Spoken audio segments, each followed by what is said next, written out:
તત્વમ વેદો ભારતીય જ્ઞાન અને ધર્મ પરંપરાના આદિ સ્ત્રોત છે.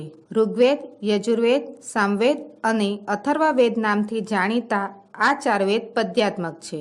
વેદના આ પદ્યોને મંત્ર તરીકે ઓળખવામાં આવે છે. આવા મંત્રોમાં અનેક પ્રકારની સ્તુતિઓ આવેલી છે. આવી સ્તુતિઓ દ્વારા ઉપદેશ પણ આપવામાં આવ્યો છે.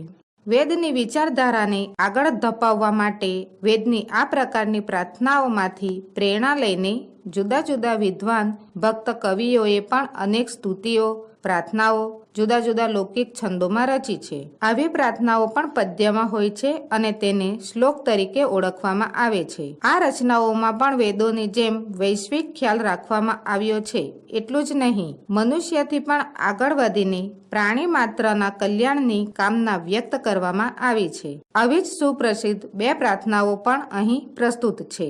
પ્રત્યેક કાર્યનો પ્રારંભ કરતા પહેલા મંગલાચરણ કરવાની આપણી પરંપરા છે. આ પરંપરાને અનુસરીને આ મંત્રો તેમજ શ્લોકો દ્વારા સંસ્કૃતના અભ્યાસનું મંગલાચરણ કરીશું. પ્રસ્તુત પાઠમાં પસંદ કરાયેલા ઋગ્વેદના મંત્રમાં સામાજિક વ્યવહાર અંગેનો ઉપદેશ છે. યજુર્વેદમાંથી પસંદ કરાયેલા બીજા મંત્રમાં દુર્ગુણોને દૂર કરવા માટેની પ્રાર્થના છે. જ્યારે ત્રીજા અથર્વવેદના મંત્રમાં પારિવારિક જીવનનો આદર્શ બની રહે તેવો એક ઉપદેશ આપવામાં આવ્યો છે. છેલ્લા 2 શ્લોકમાં સમગ્ર સમાજ તથા દેશનું હિત અને કલ્યાણ થાય એવી શુભકામના પ્રગટ થયેલી છે. સમગચ્છધ્વમ સમવદધ્વમ સમવો મનાશી જાનતામ દેવાભાગમ યથા પૂર્વે સમજાનાના ઉપાસતે.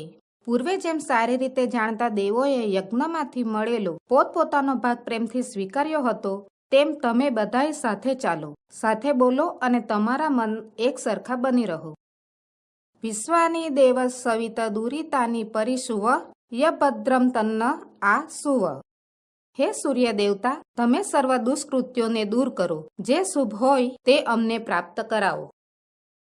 અનુવ્રતઃ પિતુઃ પુત્રો માત્રા ભવતુ સમ્મનાઃ જાયાપત્યે મધુમતીમ વાચમ વદતુ શાંતિવામ.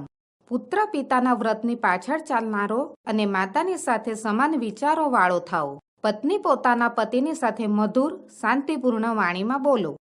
સર્વે ભવંતુ સુખિનઃ સર્વે સંતુ નિરામયાઃ સર્વે ભદ્રાણિ પશ્યંતુ માં કશ્ચિત દુઃખ ભાગ ભવેત. સર્વ લોકો સુખી થાઓ, સૌ નિરોગી થાઓ, સૌ મંગલ ભાવનાઓ જુઓ, કોઈ પણ માનવ દુઃખી ન થાઓ. કાલે વર્ષતુ પર્જન્યઃ પૃથ્વી શસ્ય શાલિની દેશોયમ ક્ષોભરહિતો માનવાહ સંતુ નિર્ભયાઃ. વરસાદ યોગ્ય સમયે વરસો, ધરતી ધાન્ય સંપન્ન હો. આ દેશ ઉદ્વેગ રહિત થાઓ, સર્વ માનવો નિર્ભય બનો.